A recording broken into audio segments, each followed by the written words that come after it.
Hi, everyone, and welcome to another episode of Cake and Conversation. I'm Kristen, one of the librarians here at the Cohasset Library, and I'm really excited this month. I have a very special guest, author Lori Goldstein. Lori, welcome. Hi, thanks so much for having me. Oh, it's my pleasure. I read your book this past week, and I really enjoyed it. Lori has a new book out. It's historical fiction. It's called Love Theodosia. Is that how you pronounce her name? I say love Theodosia, but I don't know Oh, that's exactly even prettier. All right. Is this right, or is it all backwards? That is correct. It looks Okay, good to good. me. It's backwards on my screen, and I have to tell you, this cover is lovely. It is great, very and eye-catching. I don't know if people know that often authors, most of the time, authors have no say in the covers of their books. It's something that the publisher does with the design team, and sales reps weigh in of what consumers might like. But I was fortunate to have a lot of input on this cover. My editor and my publisher were very good about that. And we worked through a whole bunch of different kind of variations until we reached this one. Is this from a painting, or how did this picture come along? So it was what they call a stock photo. So there are thousands and thousands of Getty images that you can have a license to be able to use for artwork. And this is one of those, although you can tweak them, which we did. So the dress wasn't orange. The dress was like a dark brown, actually. And there was a more intricate design on her scarf that we kind of like softened. And I don't know if you can see, but in the top corner, there's also a picture of the home of Richmond Hill, which is where Theodosia actually lived. And I mentioned in the book, the library barcode might be above it. Oh, but, I bet it is. Kind of like right here, faintly in the background, you can see, probably can't see through the video, but we faintly put an outline of the home where she lived, which is a drawing of the real home. See, I wish we had that, because that home plays a very big part in the book, in the story. And I found myself, I'm one of the last people on earth who has not seen Hamilton yet. So all this was new to me. And I found myself, I was constantly going to my little, reference machine here and looking it up. And, this house, which is sort of in the swamps of southern New York, southern Manhattan. Yeah. It's now what, Greenwich Village is now Greenwich Village. It's at that time, at the time of the book, she lived in this home as Richmond Hill. It was 26 acres. It was a huge amount of property, which is just hard to believe is now just part of bustling New York City. And it was thought of as the country at that time. It was rural. You were living way out, and not even in suburbs, in rural land by the time you got to where Richmond Hill was. Yeah, that was really amazing. And I guess they ended up moving the house, trying to save it, but is it standing in some regard? It's not, right? No, it's gone. It's completely gone. So true to history, Aaron Burr basically lost all his money. He had to sell the property, sold it to John Jacob Astor, who then divided it up into many, many parcels. And that's part of how John Jacob Astor made a lot of his money, which too bad Aaron Burr didn't think to divide it up into parcels and sell it. But they had moved the home for a time. They rolled it on logs, not too far away. I don't know how far you can roll something on logs. So they rolled it on logs, and it became a tavern for a while. It became an opera house, I believe, for a while, and eventually it was kind of a brothel. And then it went into disrepair, and they destroyed it. So it's no longer anywhere. So we digressed a little bit there. I should have read the subtitle. It's a novel of Theodosia Burr and Philip Hamilton. So the daughter of Aaron Burr, the son of Alexander Hamilton. And in this book, they are so sensitive and intelligent and vibrant people, but in opposite camps because of their father. But there's a real attraction between the two. Super smart. How did you come up with this idea to write historical fiction on her? Yeah, so authors are almost always asked what inspired their book, and I've been in the camp that at times it's just murky. Like something pops in your head, and then you play with it, and you kind of noodle on it for a while, and it becomes a story idea, and you can't quite point to something specific. But unlike you, I have seen Hamilton, and that is the inspiration for Love, Theodosia. I saw it in New York in August of 2017, so well before the pandemic.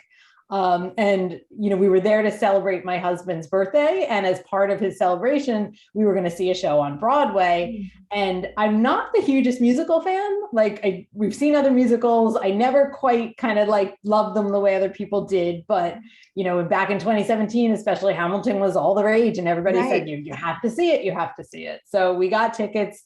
Without really knowing anything about the show, other than it was about Aaron Burr and Alexander Hamilton. I had only heard one song from it, and I said, okay, we're going to go into it and give it a try. And I loved it from the moment it began. I mean, it's especially right there in the audience. We were fairly close to the stage. It was just surrounded you and enveloped you. And it's very magical for people who love a great story and good storytelling. It's pretty incredible what Lin-Manuel Miranda has put together. I still think it's just a phenomenal piece of art. But as I was sitting there listening to the songs in the show, there was this one moment that has a very softer, more introspective song, and it's a duet between Hamilton and Burr, and they're talking about their newborn children. The children were born about a year apart. It's right after the war. They both, their wives gave birth to children, and one was a boy and one was a girl. And they're talking about the fathers they want to be and the world they want to pass on to them. And immediately just this Romeo and Juliet story popped into my mind. What would happen if these two children grew up and fell in love and had these fathers who were personal and political enemies? And so that really was the spark, just kind of sitting in that audience thinking of that. And then I did, as you said you do when you were reading the book. As soon as I got home, I started Googling. And I learned things I didn't really know, because I didn't know much about the time period other than that it was right after the Revolutionary War. But New York society at the time was small. The families who would make that up were in each other's homes, were in the same circles for career, both, and also for social events. So Philip and Theodosia's parents certainly interacted, attended the same dinner parties, were in each other's homes. And so these two children would have had ample opportunity to interact in real life. But then I discovered that they actually both attended the same French school for a while as children. And once I kind of had all of those facts, and especially that last one, this kind of what if story in my head became well, this could have happened. And then that was when I decided I could turn it into a historical fiction novel. You must have done a tremendous amount of research, though. Yes, I really did. And I didn't quite know how much I would do, because this is my first historical fiction novel, and I knew there would be research. Every novel has some amount of research. I wrote a novel for young adults about girls going to develop an app in Silicon Valley. Well, I had to do some research for that, but nothing like this. And I needed to know the things that I knew were obvious, of clothes and transportation and food and all of that, how long it takes a letter to travel from South Carolina to New York, all these things that, become little details, but you want them to be true to the story. Right. And I, for me, because the romance between Theodosia and Philip is not true to history, as far as we know, I wanted to make sure everything else I put in the story would be true to the historical period of the time. And when I narrowed down the fact that I was going to set this during this kind of 18-month period of 1800 to 1801, what became really important for me to learn and understand was this election of 1800 that was going on, because it was integral to the time period, integral to Theodosia's life, and choices she made in real life that would kind of change the course of kind of where she would live and be and who she would become. So I needed to really understand this election, which is super complicated. It was really, really kind of, even for the time, it was abnormal of how this election kind of played out. And that was a lot of my research kind of went into understanding that. And all the main players and who they would be, because everybody except for one person is a true historical figure and a true friend or acquaintance of the Burrs or Hamiltons. And you did a great job, though, in making it very accessible and understandable and interesting. So I really enjoyed that. And I learned a lot reading your book. It was great. Yeah, well, I'm glad to hear it was accessible, because sometimes I get myself confused. And so you mentioned you have written, is it 4 other young adult books? Yes. We have those at the library. What made you decide to turn this into an adult book? So when the idea first came to me, I knew that Theodosia was going to be in this 17, 18, 19 period, which puts her in the age range for young adult novels. Mm-hmm. And that is what I've written. That's what I, at that time was very comfortable kind of writing. But as I got into the research of it, I realized that in order to tell the story the way I wanted to, as I mentioned, with this kind of intricate election of 1800, it was going to veer into a category that I didn't think teens would be as interested in. And I would have to change the story. I think it would be much more, the romance is a strong thread, but it's not the only thread. I like to say that, this is as much about her and her father as it is about her and Philip. And I felt like I would kind of have to lose a lot of that and concentrate more on the romance, which I think also would have been a great book. But for what I wanted to do, I thought it would appeal to adult readers in a way that it might not appeal to the teen readers. Yeah. And it's a romance, but it's not a mushy romance book. I mean, it really is historical fiction. So right. Yeah, you do learn a lot from it. And one thing that struck me is how mature late teenagers were at that time. I mean, it was just across the board. They were young adults, right. Essentially adults. And you really see that in them and their, their interests and just their knowledge of the world going around them. That was very interesting. It was great. Yeah. And then of course I had to look, well, what happens later, and that in itself is interesting, that both their lives. Yeah. I always kind of like say I could write the sequel to Theodosia's life and what happens when the book ends. Do you have a favorite scene in the book?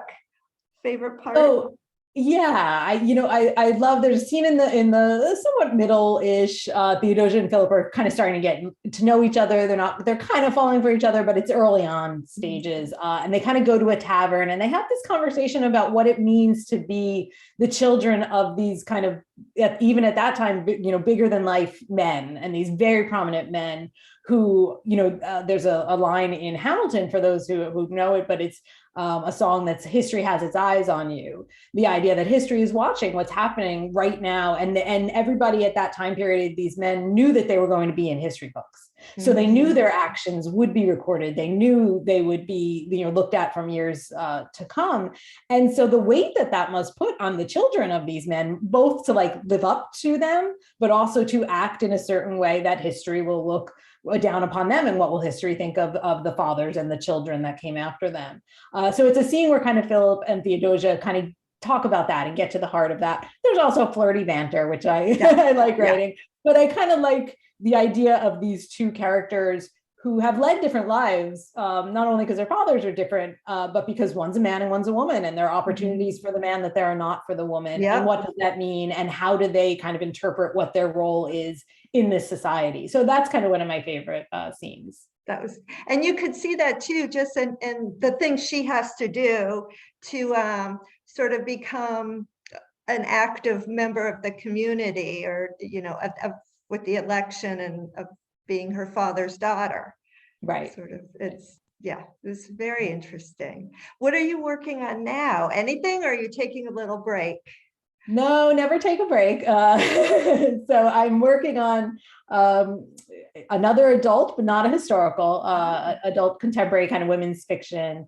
I love like Leanne Moriarty and Rachel Searle and that kind of so I'm kind of delving into that for this one. I have another historical that is kind of in the research stage, which kind of the research stage takes a while. So I'm just kind of still playing with that to see if it's going to become something else. So those are kind of the two things I'm working on right now. Oh, that sounds so fun. I wish I could write. How old were you when you started writing? Was this a long time passion of you, or gift? It wasn't. I was actually a journalism major in college. I was the editor-in-chief of my high school newspaper, the editor-in-chief of my college newspaper. And so kind of this is more like a second career to me. So when I started out, I was kind of working for publications, and at that time in the Boston area, which it kind of really still is, very tech-based. A lot of the publishing is very tech-based. And I kind of fell into that. and was copy editing and managing journals in that vein. And it was never really all that exciting to me. That's what I didn't want. It's not what I went to journalism, to get a journalism degree to do. But I did it for a while, and I always was a big reader. I like to write nonfiction, but I'd never even taken a creative writing course before. So, I kind of reached this period where I was just kind of frustrated in my kind of career. And my husband said, why don't you just try to write a book? You love reading. Why don't you try to write a book? And little did I know that was going to send me on a many-year journey of writing a book that has not been published and will never be published, but it kind of taught me what not to do so I could learn what to do. And then the book I wrote after that was Becoming Jinn, which was my first young adult novel that was published in 2015. Well, congratulations. You've just been doing a fantastic job. Again, it's Love, Theodosia by Lori Goldstein. And when did this come out? It's brand new. We have a February sticker on it. Yeah, it came out in November of last year, November 21. Yeah, well, so it's still new, still a baby. Still new. Available at the library and at bookstores. And it's very interesting, very readable, a nice book. Thank you so much. It was lovely talking to you. It was great to talk to you too. Posted on what you have coming out next, and I'd love to have you at the library. We're going to start doing our cake and conversations in person with real cake. And I would love to have you and talk to you more. That would be fun, because I also have like all of these photos from all of my research I can share, and so people can see the real life people. Fabulous. I would love that. Yes, please. All right, till then, thank you. Sounds good. Bye-bye.